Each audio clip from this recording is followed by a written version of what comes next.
Today we will be studying the gluteal region.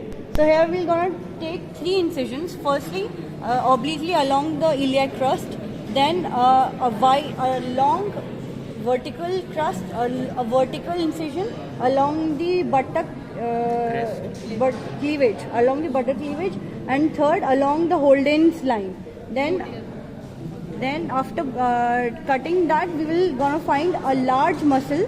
With this large muscle which covers maximum of the hip region, this is called as gluteal maximus. After remove it along with it, we have a gluteal medius muscle. After removing it, we will find another muscle which is called as gluteal minimus muscle. Now we'll talk about the nerve supplying all of them.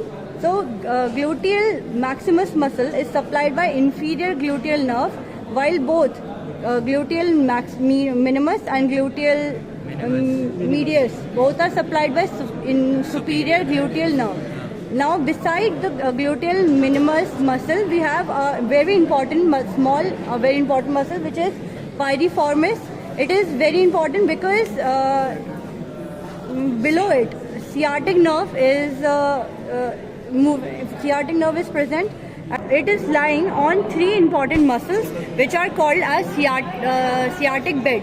So this is the tendon that you are seeing. It is the tendon of obturator internus with superior and inferior gemelli, and along with it we have quadriceps femoris muscle.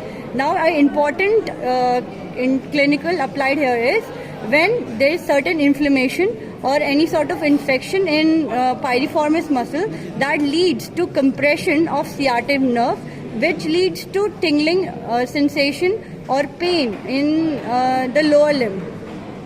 उस condition को क्या बोलते हैं? That condition is called as piriformis syndrome. Thank you.